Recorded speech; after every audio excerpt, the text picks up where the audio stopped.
Karibuni sana Kiswahili ni rahisi. Leo tunaangalia maswali na majibu ya aina za maneno na tunaanza na nomino. Swali la kwanza, nomino ni nini? Nomino ni neno linalotaja kitu, mtu, siku, mahali au hali. Pili, taja aina 6 za nomino. Nomino za jumla, pia huitwa za kawaida, nomino za pekee, nomino za wingi, nomino za jamii ambazo pia huitwa za makundi, nomino thania, nomino za kitenzi jina. Swali la 3, fafanua maana ya dhana zifuatazo. Nomino za kawaida. Hizi ni nomino pia za jumla. Haya ni majina ya jumla ya watu, wanyama na vitu vyenye umbile na namna moja. Utaje vitu kijumla bila kuvibainisha kwa majina yao halisi. Kwa mfano kiti, kiatu, gari. Nomino za pekee ni nomino zinazotaja jina halisi la kitu au mtu. Huanza kwa herufi kubwa. Kwa mfano, Dion, Tanzania, Aprili, Jumanne, Mtutana, Ziwa Victoria, Mlima Longonot. 3, nomino dhahania. Hizi ni nomino zinazohusu vitu vya kufikirika tu au vitu vilivyo katika mawazo ya binadamu.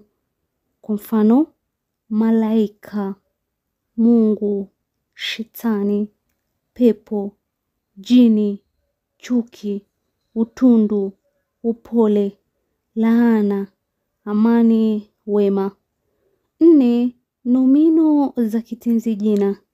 Ni nomino zinazoundwa kwa kupachika kiambishi kuu kwenye mzizi wa kitenzi. Kwa mfano, kuruka kwake kunatisha. Ile kuruka ndio nomino kitenzi jina. Nomino za jamii ambazo pia huitwa nomino za makundi. Ni nomino zinazorejelea mkusanyiko wa watu au vitu. Watu au vitu hivi hupatikana katika makundi. Kwa mfano, bomba la nyuki limewavamia wanakijiji. Kwa hivyo nomino ya jamii hapo ni bomba la nyuki. Na mwisho kuna nomino za wingi. Nomino za vitu ambavyo hupatikana katika hali ya wingi tu. Kwa mfano, maji, uji, mate, sukari, mchanga, mafuta, vifijo, moshi, manukato na chumvi. Swali la 4, onyesha nomino katika sentensi zifuatazo. Shule hii ina wanafunzi wengi sana. Shule ni nomino ya kawaida. Wanafunzi pia ni nomino ya kawaida. Pili, serikali itajenga zahanati. Serikali ni nomino ya kawaida. Zahanati pia ni nomino ya kawaida. 3, mtu huyu ana utoto mwingi. Mtu ni nomino ya kawaida. Utoto ni nomino dhahania. 4, Mukaa ni shule kubwa mno. Mukaa ni nomino ya pekee. Shule ni nomino ya kawaida. 5, ainisha nomino. Uchoyo na umbea vimejaa mjini. Uchoyo ni nomino dhahania. Umbea ni nomino dhahania. Pili, mwalimu alituzomea kwa utundu wetu. Mwalimu ni nomino ya kawaida.